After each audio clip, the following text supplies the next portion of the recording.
It started with a tip, one of those calls that sound too vague to matter, yet too urgent to ignore.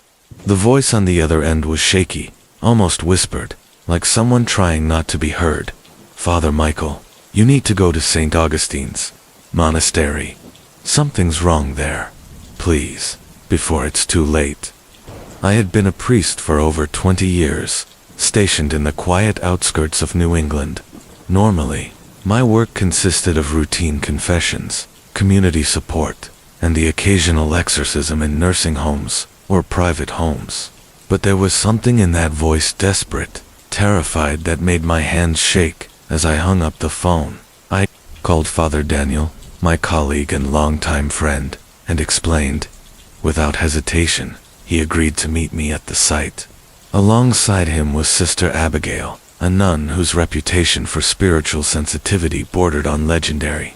People said she could sense the unseen, that her visions sometimes saved lives. I didn't know if I believed all that, but I had seen enough strange things in my career to respect her abilities. By the time we drove through the winding back roads of Vermont, night had already fallen.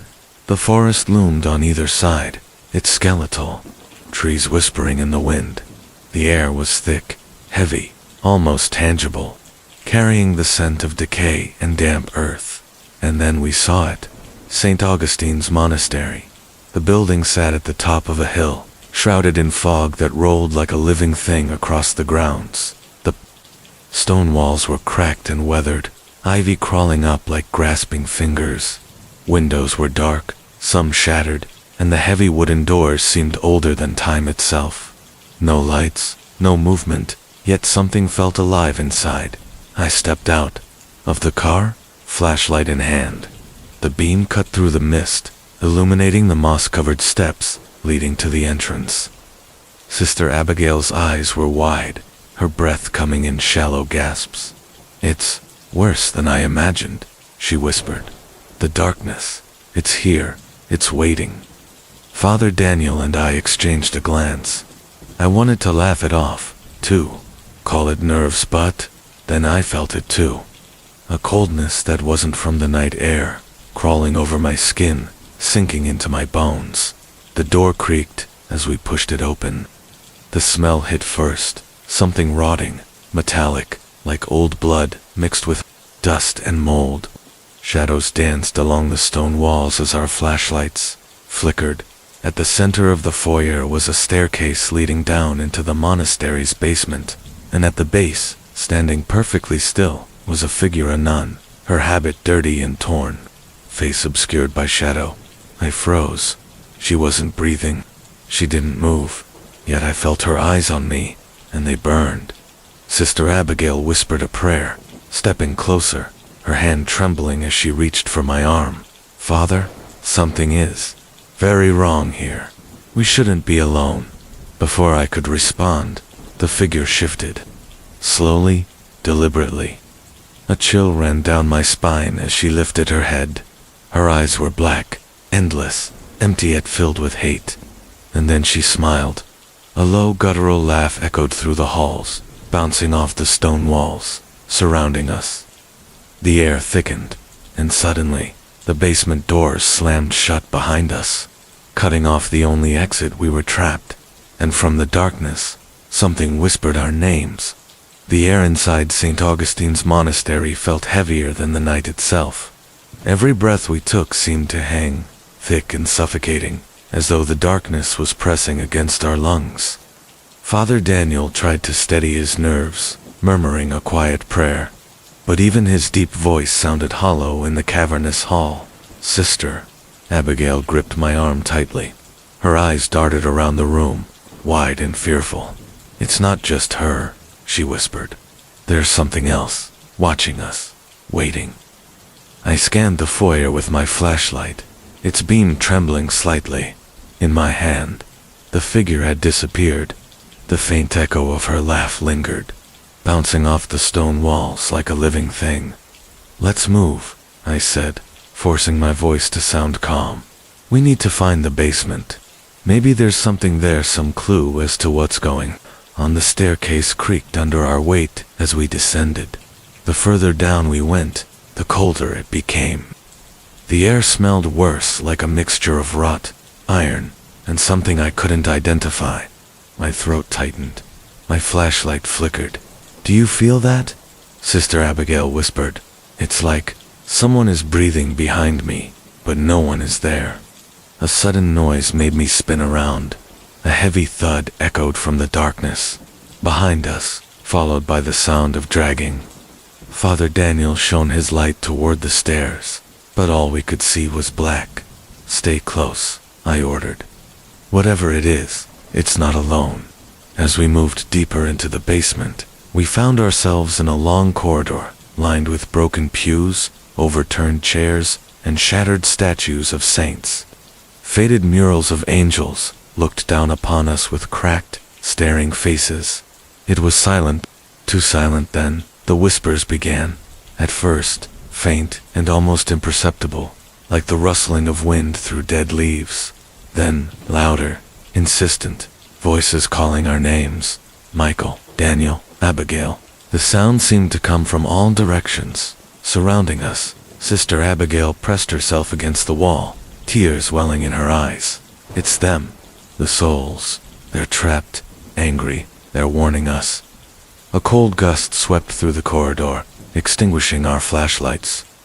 Darkness swallowed us whole. Panic surged. Father Daniel fumbled with his matches, striking one that cast a weak circle of light dot in that dim glow. We saw it, a small figure crawling across the floor, dragging its torn habit, its head tilted unnaturally to one side. Its eyes were pitch black, reflecting nothing but hunger. I felt my stomach twist. "It's her," Sister Abigail whispered. "It's Valeria, but not her. Something worse." Suddenly, the figure emitted a shrill, piercing scream that echoed off the stone walls. It wasn't human. It moved, impossibly fast, darting from shadow to shadow. Our flashlights flickered again, and when the light returned, it was gone. Then the whispers turned into words, chilling and deliberate. "You shouldn't be here. You will pay." Father Daniel tried to hold his ground, raising his cross. "In the name of God, I command you to leave this place." The figure reappeared, hovering above the ground, its mouth twisted into a horrific grin, and then just as suddenly it lunged toward us. Sister Abigail screamed, grabbing my hand, and we ran blindly through the corridor. The sounds of shuffling footsteps, whispers, and distant screams echoed behind us, following us like a predator tracking prey. We reached a large hall, the remnants of what had once been a chapel. Sunlight from broken windows barely lit the room, but in the far corner, something moved, a shadow darker than the rest of the darkness. And then we saw it. A nun, her body contorted, hanging upside down from the ceiling by a thick rope, her face frozen in a scream of pure terror. Her eyes, if they could still be called eyes, opened, slowly, and glowed red. She let out a guttural laugh, and the sound filled the hall, bouncing off every wall, trapping us in an echoing nightmare. Sister Abigail dropped to her knees, shaking. "It knows we're here. It's coming for us next." And then the door behind us slammed shut with a force that rattled the entire building. The temperature plummeted, and the shadows in the corners began to move on their own, writhing like living things. We were trapped, alone, and whatever had claimed this monastery wasn't finished with us yet. The hall was suffocating. Our breaths came in sharp, ragged gasps as we huddled together, trying to make sense of what we had just seen. The rope that held the contorted nun swayed slightly, though there was no breeze. The red glow of her eyes burned into my mind. Father Daniel clutched his cross, his knuckles white, while Sister Abigail murmured prayers under her breath, her eyes darting nervously to every shadow. I don't understand," Father Daniel stammered. How can something like this exist?" I didn't answer. There was no logical explanation, not for what we had just witnessed. My experience with exorcisms had taught me that evil can take forms we cannot comprehend, but seeing it with your own eyes, it changes you. Sister Abigail finally spoke, her voice trembling. This monastery, it wasn't always abandoned. There was a tragedy here. Decades ago, I can feel it. Something. They called her Valeria. She wasn't a nun, not in the sense we know. She was possessed, cursed. They tried to contain her, but they failed. I felt a chill creep down my spine. Contained? What do you mean? Abigail's hands shook as she reached for a crumbling bookcase in the corner. She flipped through a few brittle pages. The light from our flashlights flickering over yellowed photographs and handwritten notes. This is it, she whispered. This monastery, it was built on what they believed was a sacred site. But, centuries ago, a nun here performed forbidden rituals, trying to reach God in ways she shouldn't have. Something responded. The entity attached itself to her, feeding on fear, anger, and eventually, it took her soul, completely. That's Valeria. Father Daniel's eyes widened. You're saying she's still here, all this time? Yes, Abigail said, and she's not alone. Whatever you saw tonight, the whispers, the shadows there, her minions, spirits bound to her will, trapped in this place. And the rope, she uses it to torment the living, to lure them in. I swallowed hard. So we're prey. Abigail nodded grimly. Yes, and we need to find a way to stop her, before she does more than scare us. Before she kills us like the others. Sudden bang made us all jump. One of the broken pews had moved across the floor. Slowly, deliberately, the shadow of Valeria stretched across the walls. Her laugh echoed again, high-pitched and unnatural. It wasn't just a sound, it was a warning. We need to find the relic, Abigail said. The church records. Something that contains her power. There's a key, a way to enter.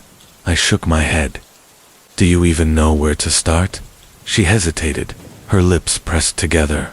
The crypt, beneath the monastery, that's where they stored sacred artifacts. If we can find the key there, we might have a chance.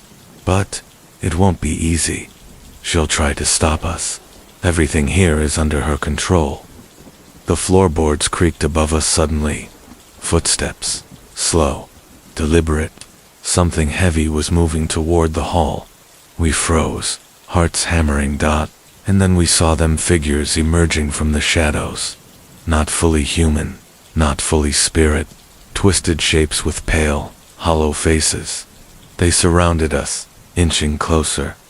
Their whispers grew louder, blending into a single voice. Leave, or die. Father Daniel raised his cross, chanting prayers, but the figures didn't flinch. Their presence was overwhelming, pressing on our minds, filling us with dread. I realized then that running wasn't an option. The only way out was forward, into the crypt, deeper into Valeria's lair. With a deep breath, I signaled to Abigail and Daniel. We go together. No matter what happens, we stay together. Sister Abigail nodded, gripping my hand. And pray, she whispered, because this is more than just evil. It's pure hatred. It wants us to suffer. We moved toward the far end of the hall, our flashlights casting frantic beams over broken statues and shattered crosses. The whispers intensified, echoing in our skulls. Every step felt heavier, as if the darkness itself tried to pull us down. And then, a sudden, piercing scream erupted from the staircase behind us. We spun around, but it was gone. In its place, a figure taller, this time stood at the top, draped in black, her face a mask of malice. Her eyes glowed with crimson fire. Valeria, the red glow seemed to reach into our souls, freezing us in place. And then she spoke. You shouldn't have come. With that, the shadows surged forward, and the hall became a living nightmare. We barely caught our breath before moving. The hall seemed endless, stretching into darkness that no flashlight could penetrate. Valeria's presence lingered like a living shadow, pressing against our minds, whispering promises of death. Every step toward the crypt felt like we were walking further into a trap. The entrance to the crypt was hidden beneath an altar, covered by a broken wooden slab. Dust and cobwebs clung to it as we pried it open, revealing a narrow stone staircase descending into pitch black. A cold, wet smell rose from below, curling into our nostrils and making our stomachs churn. "Stay close," Sister Abigail warned, her voice barely above a whisper. "This place, it's alive. It can feel us." Father Daniel went first, holding the flashlight high. I followed, with Abigail bringing up the rear. The walls were slick with moisture, and every step echoed ominously, bouncing off the stone. As we descended, the temperature dropped rapidly, and I could see our breath clouding in front of us, about halfway down. We heard it a soft, scratching sound, like fingernails dragging across stone. It circled us, moving impossibly fast. Then, a voice whispered, cold and clear, "You will never leave." Sister Abigail faltered, clutching my arm. "It's testing us, trying to break our courage before we reach the relic." Finally, we reached the bottom. The crypt opened into a large chamber lined with old coffins and shelves of dusty relics. Candles, long burned out, left blackened holders behind, and the air was thick with the stench of decay. In the center, on a pedestal, lay a small, intricately carved box. I recognized it immediately from Abigail's description. It had to be the container for the relic, the key to Valeria's power. Abigail approached it cautiously. "This is it," she said. "This is what we need. The key. It's hidden inside the lock. If we can open it, we may have a chance." I nodded, keeping my flashlight trained on the room. Shadows twisted along the walls, forming grotesque faces that leered at us. The temperature plunged further, and the air felt heavier with each passing second. Suddenly, a deafening crash echoed from above. Rocks tumbled from the stairwell as Valeria appeared, descending in a swirl of black smoke. Her crimson eyes glowed brighter, and her grin widened into something inhuman. "You think you can stop me?" she hissed. "I've been waiting for you." Father Daniel raised his cross, chanting prayers rapidly, but the words seemed to falter in the thick darkness. The shadows around us began to writhe, slithering toward the pedestal like living serpents. Abigail trembled, but held the key in her hands. "We have to open it now." As she inserted the key, the shadows recoiled momentarily, giving off shrill, screeching wails. The box clicked open, revealing a vial of thick, dark red liquid, the blood of Jesus, preserved in sacred relic. "Do you see it?" Abigail whispered. "This is our only chance." Valeria screeched, a sound so loud and inhuman it shook the chamber. She lunged at us, moving faster than humanly possible. The shadows surged, enveloping Father Daniel first. He screamed as the darkness wrapped around him, pulling him toward the ceiling. I grabbed Abigail's arm. "We have to get the blood to her." But the chamber was collapsing. Stones rained from the ceiling, dust filled the air, and the shadows twisted into monstrous forms that attacked from all sides. Every step toward the pedestal was a battle with unseen forces, each one threatening to drag us into the void. Then I saw Abigail's eyes widen in terror. From one of the coffins, a figure rose. Not fully human, not fully corpse. Pale, mangled, with empty eye sockets that bled black mist. It reached toward her with a clawed hand. I shoved it aside just as it lunged, and together we reached the pedestal. Abigail uncorked the vial and hurled the blood toward Valeria. The crimson liquid glowed in the darkness, burning like fire as it struck her. For a moment, the room went silent. Then, a horrifying scream echoed from every wall, every shadow dissolving in violent bursts of black smoke. Valeria thrashed, her body writhing as if invisible hands were tearing her apart from within. The shadows began to retreat, shrieking, and then silence. Abigail and I collapsed, panting, covered in dust and sweat. Father Daniel lay unconscious, but alive. The crypt was quiet, the oppressive weight lifted, at least for now. But I knew, deep in my soul, that Valeria was not gone. Not completely. Her hatred lingered, her thirst for revenge. Eternal dot, and as we climbed back toward the surface, I couldn't shake the feeling that something was following us, waiting for the next moment to strike. The climb out of the crypt was slow, every step weighted by exhaustion and dread. The monastery above was still, deceptively quiet.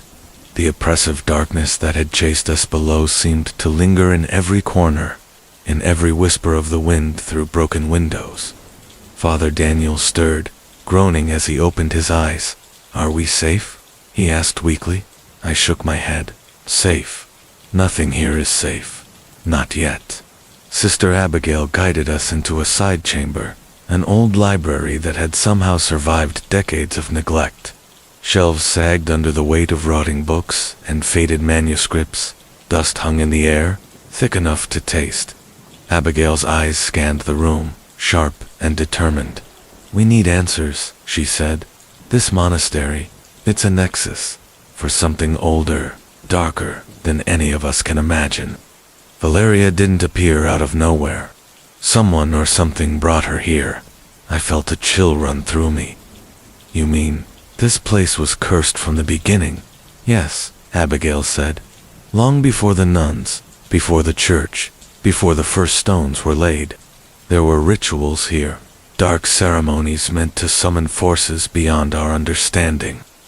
Valeria was caught in it, trapped, twisted into what we saw tonight. And the monastery, it feeds on fear, anger, and death. That's why she's still here. That's why she can't leave." We moved to a large dust-covered table. Abigail spread out old letters and manuscripts, written in trembling, spidery handwriting. Some were in Latin, some in English, but the message was clear. Attempts to control Valeria had always failed. Entire communities had vanished, their deaths blamed on accidents or disappearances. But the truth was far darker. A sudden gust of wind slammed the library doors shut. Candles flickered back to life, casting eerie shadows across the room. We all froze. From the darkness, a faint high-pitched giggle echoed. "She's here," Abigail whispered. "Watching, waiting." I gripped my cross tightly. We defeated her in the crypt. She shouldn't. A violent crash interrupted me. One of the shelves toppled, books spilling to the floor. From the chaos, a shadow darted across the room, moving impossibly fast. A hand shot out, grabbing Father Daniel by the throat, lifting him off the ground. "Daniel," I shouted, rushing forward, but Abigail grabbed me. "No, not alone. She'll take you both if you separate." The shadow retreated as quickly as it appeared, leaving Father Daniel gasping on the floor, eyes wide with terror. Sweat dripped down his face. It's smarter than we thought," he wheezed. "She learns. She adapts." Abigail nodded grimly. "Exactly. Every time we confront her, she grows stronger. We can't just fight her blindly. We need more than courage. We need knowledge and preparation." We spent hours combing through the manuscripts. Slowly, a pattern emerged. They spoke of an ancient relic, hidden somewhere in the monastery, a consecrated vial containing the blood of Christ, preserved through centuries. Only its power could permanently weaken Valeria. The manuscripts hinted that the key to accessing it was hidden in the monastery's chapel, beneath a trap door in the altar. As dawn approached, the first light of morning cast long shadows through broken windows. But instead of offering relief, it seemed to highlight the decay, the darkness, and the lingering presence of Valeria. Then we heard it, soft, deliberate footsteps above us. Abigail froze, her face pale. "She's coming," she whispered. "She knows we're planning. She won't wait for nightfall. She'll strike now." The library door slammed open. A cold wind swept through, extinguishing the candles and scattering the manuscripts. Shadows coalesced into her form, Valeria, hovering above the floor, eyes burning red, her mouth twisted into a malevolent grin. "Did you really think you could escape me?" she hissed. Father Daniel and I raised our crosses. Abigail clutched the key, and whispered prayers, trying to steady herself. But as Valeria lunged, the room seemed to dissolve into chaos, books flying, shadows writhing, the very walls shaking as though the building itself was alive. We were trapped, again, and this time, it felt as if the monastery itself was determined to ensure we would never leave alive. The first rays of morning offered little comfort. The monastery was silent now, but the silence itself was oppressive, heavy with the memory of the night's terror. Every wall, every shadow seemed to pulse with a malevolent energy, as if the building itself had eyes.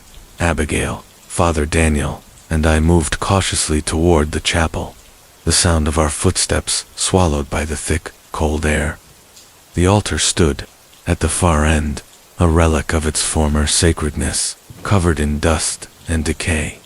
A faint trail of scorch marks led from the altar to the far corner, evidence of past confrontations we could only imagine. "This is it," Abigail whispered, her fingers brushing the altar's cracked surface. "The trapdoor is beneath here. The key, it should fit perfectly." I kept my flashlight, sweeping the room, and that's when I noticed the first warning signs. Small shadows flickering along the corners, moving unnaturally against the walls. My stomach tightened. "Something's here," I said. "She's not far." Suddenly, a low guttural voice echoed through the chapel. "You think you can steal from me?" The air grew icy, our breath visible in the beam of the flashlight. The temperature dropped even further, and a faint, glowing outline appeared near the altar. Valeria, hovering, her crimson eyes fixed on us like a predator locking on prey. Abigail held the key tighter. "We have to try, now. If we wait, she only grows stronger." I nodded, taking a step forward, but the shadows responded instantly. They rose from the floor like living tendrils, wrapping around our legs and arms, pulling us down. Screams erupted from Father Daniel as the darkness tightened its grip. "Abigail, hurry," I shouted, straining against the inky blackness. She fumbled with the key, finally finding the correct slot in the trapdoor lock. With a click, the ancient metal mechanism groaned open. A staircase spiraled downward into a tomb-like chamber beneath the chapel. Faint candlelight glimmered from below, though no candle had been lit in centuries. The shadows recoiled slightly, shrieking in fury. Valeria's scream followed, a sound so piercing that it felt like it was splitting the walls apart. The air shimmered around her, forming dark, clawed hands that lashed at us, trying to drag us back. I grabbed Abigail's arm. "Go now." We descended the stairs, the walls closing in like the jaws of some living creature. The chamber below was vast and vaulted, lined with ancient stone sarcophagi and shelves holding sacred relics. And there, in the center, on a pedestal of blackened marble, sat the vial glowing faintly red, as if it had waited centuries for this moment. Abigail's hands trembled as she reached for it. This is it," she whispered. "The blood, the only thing that can stop her." But as soon as her fingers brushed the vial, the chamber shuddered violently. From the shadows, Valeria's voice echoed, cold and mocking. "You cannot take what belongs to me." The shadows surged upward, clawing and writhing, attempting to block our escape. Stone walls cracked, and the ceiling seemed to lower, pressing down with impossible weight. "Run," I screamed, grabbing Abigail. The vial glowed brighter in her hands, as if responding to her fear and determination. We sprinted back toward the stairs, the shadows snapping at our heels. Father Daniel staggered. Behind us, a dark tendril wrapped around his ankle, pulling him down. I seized his arm, yanking him free just as a shadow tore past, leaving scorch marks on the floor where it had passed. We emerged into the chapel, panting and bloodied, the vial still intact.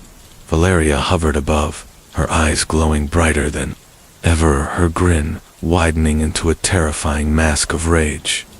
"You think this will stop me?" she hissed. "This is only the beginning." Abigail clutched the vial tightly, her knuckles white. We have to make it back, before she adapts again. I nodded, swallowing the fear that threatened to paralyze me. The battle was far from over, but for the first time, we had a weapon, a chance to fight back.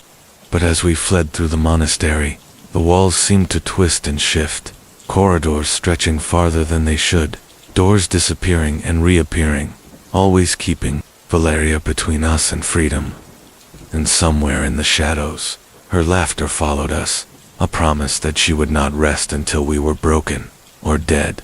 We had the relic, the vial of preserved blood, the only thing that could weaken Valeria. Yet, holding it brought no comfort, only a heightened awareness of the danger that surrounded us. Every corner of the monastery seemed alive, every shadow a potential threat. Abigail led the way through the twisting corridors, clutching the vial as if her life depended on it, because it did. Father Daniel and I followed closely, our hands gripping crosses, our hearts hammering with each echoing footstep. "Keep your focus," Abigail warned. "She can sense fear. She feeds on it." The monastery groaned around us, the old wood and stone reacting to her presence like some living organism. We reached the main hall, where the first night's horrors had begun. The chandelier swayed above us, though no wind stirred. And then we heard Ita faint whispering, crawling through the room like smoke. "You cannot hide. You cannot win." Valeria emerged from the shadows, gliding across the floor with impossible grace. Her eyes burned red, fixed on the vial. She raised a hand, and the air around her thickened, pushing against us with a physical force. Father Daniel took a step forward. "In the name of God, I command you to stop." She laughed, a sound that cracked the walls and rattled our bones. "You think your prayers can bind me? I am eternal. I am darkness itself." Suddenly, shadows erupted from the corners, twisting into humanoid forms with hollow faces and clawed hands. They surged toward us, their voices a chorus of rage and sorrow. Abigail held the vial high. "We have to use it now." I nodded. Together, we advanced, the shadows lunging and twisting around us. I could feel their cold fingers brushing against my skin, trying to pull me into the darkness. The air burned with a malevolent energy, but Abigail uncorked the vial, and the thick red liquid shimmered like liquid fire. She threw it at Valeria. The moment the blood touched her, she screamed in ear-splitting, inhuman sound that shook the monastery to its foundations. Her body twisted, contorting in ways that should have been impossible, and the shadows recoiled as if scorched. But she wasn't defeated. Far from it. She lunged at Abigail with supernatural speed, slamming her into the wall. I dove forward, grabbing a candle holder and smashing it across her face, but it had little effect. Her form wavered, like smoke, and then re-solidified her, grin widening, eyes blazing brighter than before. "You are persistent. Foolish mortals," she hissed. "But persistence will not save you." Father Daniel raised his voice in prayer again, but one of the shadow forms struck him, sending him crashing into a wall. His cross clattered across the floor. He groaned in pain, struggling to rise. Abigail's hands shook as she held the vial, and I realized we had underestimated her. The blood weakened Valeria, yes, but it also made her furious, unpredictable, and deadlier than ever. We ran, dragging Father Daniel with us, through the corridors that seemed to stretch endlessly. Doors vanished, staircases twisted, and the shadows followed relentlessly, their whispers pressing on our minds. "Die. All of you, die." Finally, we reached a small side room, a storage area, barely bigger than a closet. We slammed the door and bolted it shut, gasping for air, trying to calm our racing hearts. Abigail leaned against the wall, clutching the vial like a lifeline. "She's adapting," she panted. "Every time we use the blood, she learns. We can't keep confronting her directly. We need a plan, a trap, something that will contain her permanently." Father Daniel groaned from the floor. "If she's adapting, we may not have much time," he said weakly. "Every moment we delay, she's growing stronger, smarter, more deadly." I pressed my back against the door, listening. Outside, the soft scrape of stone against stone echoed. The shadows were moving again, waiting, plotting, circling like predators. Valeria wasn't done, not by far. And in that moment, I understood the terrifying truth. The battle had only just begun. Every corner of this monastery, every shadow, every whisper, was her domain. And we were intruders in a place that wanted us dead. The small storage room offered a fleeting sense of safety, but we knew it wouldn't last. Valeria's whispers seeped through the cracks of the door, growing louder, sharper, almost mocking. Abigail studied the vial in her hands, as if it were the last hope in a collapsing world. "We can't fight her head-on anymore," she said, her voice steady, but strained. "She's adapting. Every attack makes her stronger. We need a trap, something that will bind her, at least temporarily, so we can figure out how to end her, permanently." I nodded, already thinking ahead. The manuscripts, the library, they mentioned containment rituals, something to hold a spirit, maybe a circle of consecrated objects. Father Daniel groaned, pushing himself up from the floor. Yes, a containment circle, anchored by sacred relics. But we'll need time, and space, and she won't give us either willingly. Abigail's eyes scanned the room, landing on an old chest in the corner. She opened it carefully. Inside were faded parchments, symbols etched on cloth, and a bundle of candles that had survived decades. "This is it," she whispered. "The instructions, the circle, the incantation, everything we need." The monastery groaned around us, as if responding to our plans. Shadows flickered along the walls, watching. Valeria's presence was growing, her whispers crawling into our minds. "We'll need a large room," Abigail said, spreading the parchments on the floor. "Somewhere she can't escape once we start the ritual, and we'll need to draw her in." I thought of the main hall, where we had faced her before. It was large, open, and surrounded by shattered altars and broken statues. "The hall," I said. "We lure her there, start the circle, and use the blood as a catalyst." Abigail nodded. "Yes, but she'll fight back. Shadows, illusions, even using our fears against us. We must stay together, focused." We gathered what we needed: candles, relics, and the vial. The hall stretched before us, silent and empty, or so we thought. The moment we stepped inside, a cold wind whipped through the room, extinguishing the faint light from our flashlights. And then she appeared. Valeria hovered above the floor, her eyes glowing crimson, her grin stretching impossibly wide. Shadows swirled around her like living smoke. "Trying to trap me," she hissed. "Fools, you have no idea what you're dealing with." Abigail stepped forward, holding the vial high. "This ends now." The shadows lunged at us, clawing, screeching, attempting to envelop us in darkness. I grabbed Father Daniel, pulling him toward the center of the hall, while Abigail began arranging the candles and relics in a precise pattern dictated by the manuscripts. Valeria screamed, a sound that shook the broken windows and rattled the walls. The shadows recoiled momentarily, as if in pain from the blood in Abigail's hands. "Now," she shouted. She uncorked the vial, letting the thick, crimson liquid shimmer in the dim light. The glow seemed to pulse with life. We began the incantation, our voices overlapping, trembling, but resolute. The candles flickered, casting long, quivering shadows across the hall. The floor beneath Valeria began to glow faintly, forming the first lines of the containment circle. She screamed again, furious. Shadows surged, twisting into monstrous forms, trying to break through the circle. But the relics pulsed with a strange energy, holding them at bay. Abigail's voice faltered, fear creeping in. "She's too strong. She's learning, faster than we can contain her." I placed a hand on her shoulder. "Keep going. Don't let her win."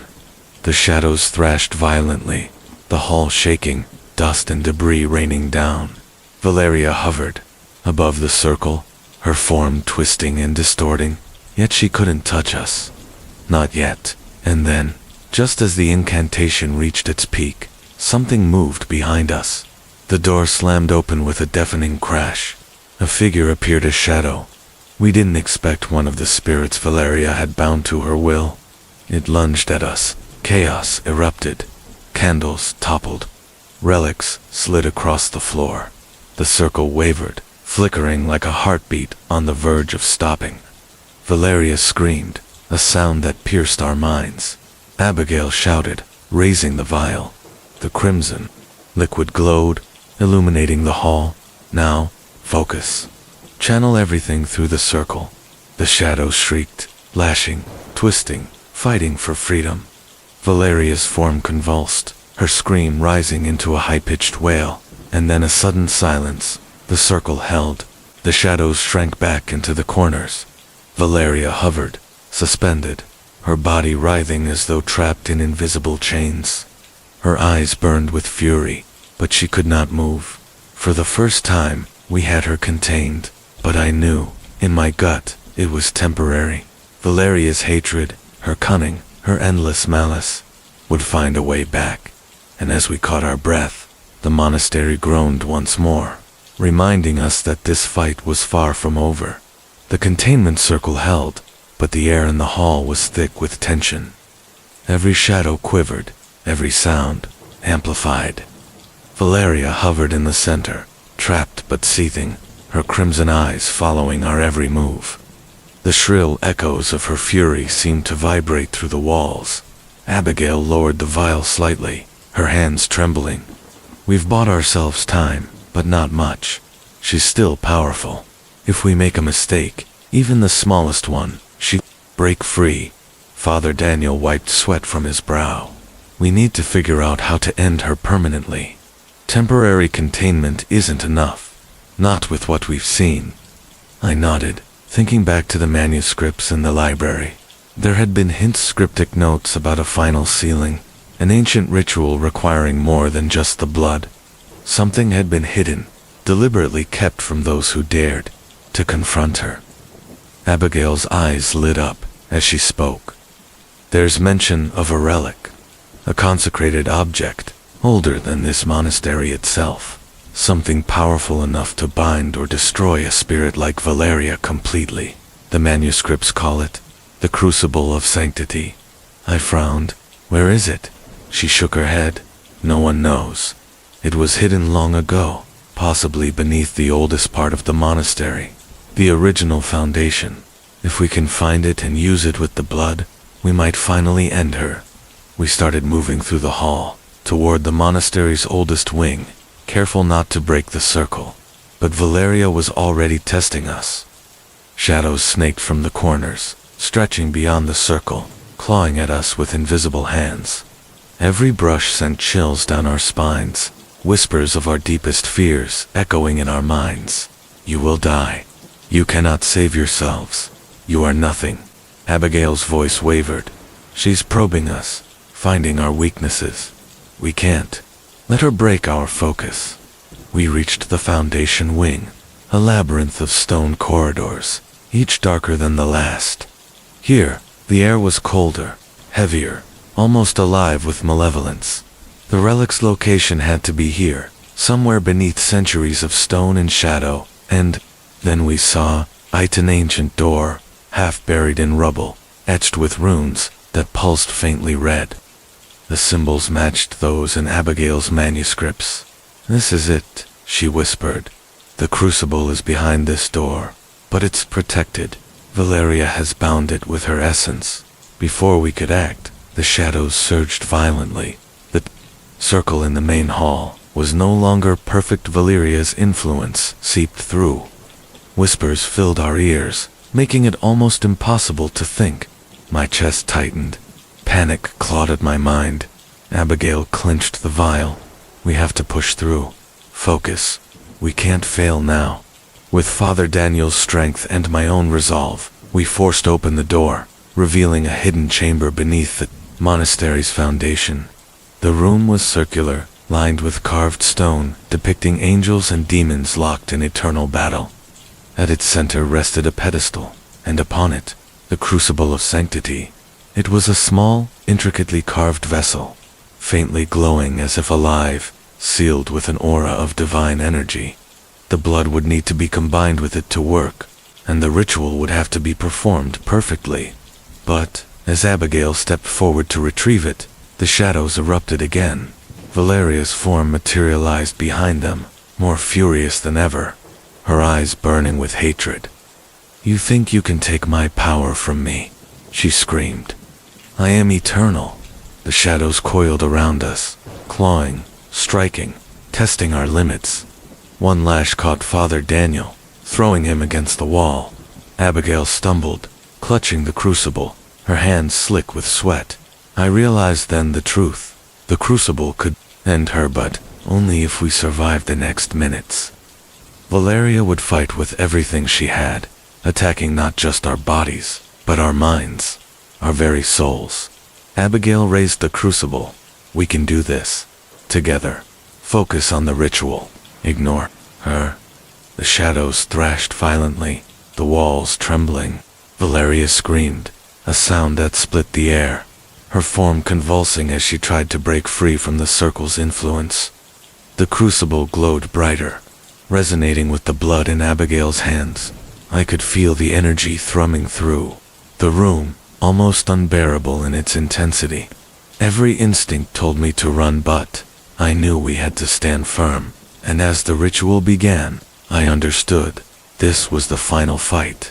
One mistake, one moment of doubt, and Valeria would escape, stronger than ever, to haunt the monastery and us forever. The chamber trembled as Valeria's screams echoed through the monastery. Shadows lashed at us, twisting into grotesque forms, each clawed hand trying to tear the crucible from Abigail's grasp. The air was thick with fear, the stench of decay, and something far older, pure, malicious hatred. Abigail's hands shook, but she held the crucible high, the vial of blood pressed against it. We can do this," she shouted. "Focus. Now." I stepped forward, adding my voice to the chant from the manuscripts.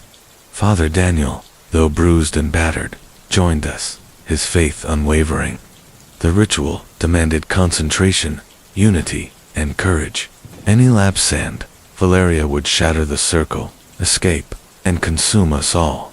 Valeria screamed, her form twisting in impossible ways. Her shadow struck at us, clawing, lashing, trying to disrupt the ritual. The chamber walls groaned, as if alive, echoing her rage. Suddenly, one of the shadows surged past me and snatched the vial of blood from Abigail's hands. She screamed, but the crucible glowed brighter, reacting to her desperation. I dove forward, catching the vial mid-air. The blood shimmered like liquid fire. Abigail's voice rose above the chaos. "Now, pour the blood into the crucible." She did. The thick crimson liquid flowed into the vessel, and a blinding light erupted, filling the chamber with pure, divine energy. Valeria shrieked, a sound that tore at the walls, the ceiling, and even the air itself. Shadows recoiled, retreating to the corners, as if burned by the light. Her form writhed violently, caught in chains of shimmering energy emanating from the crucible. The air became unbearable, vibrating with the force of something both holy and powerful. She screamed in rage, her voice a blend of agony and fury, but she could not move, could not escape. Father Daniel and I chanted with Abigail, our voices merging into a single rhythm, driving the ritual forward. The crucible's glow intensified, pulsing with divine light, forcing Valeria toward the center, her body twisting in torment. Then, in a final ear-splitting scream, she convulsed and vanished, pulled entirely into the crucible, her shadowy form dissolving, leaving nothing but silence. The monastery shook one last time, then fell still. We collapsed to the floor, exhausted, battered, but alive. The crucible lay at the center of the chamber, glowing faintly, containing the spirit of Valeria and the shadows she had controlled. Abigail whispered, tears streaming down her face. It's over. She's contained. For now. Father Daniel placed a hand on her shoulder. Not forever, he said solemnly, but the monastery and the world are safe, at least for today. I looked around the chamber, the shadows gone, the oppressive weight lifted. The monastery no longer felt alive with malevolence. It was just old stone and memories of terror. For the first time, we could breathe without feeling watched, without feeling hunted.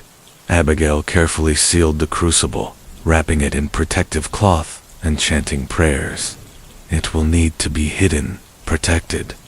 Anyone who opens it risks unleashing her again. As we emerged from the hidden chamber into the first light of dawn, the monastery's broken windows cast long beams of gold across the floor. Birds chirped outside, a normal world waiting beyond the walls, untouched by the darkness. We had survived. We had faced Valeria. We had faced the shadows, and we had survived. But in the back of my mind, I knew this. Some evil doesn't die. It waits, patient, for the moment someone foolish or desperate releases it again. And somewhere deep within the monastery, I swore, I could still feel her eyes watching, burning red in the shadows, waiting for the day she would rise again.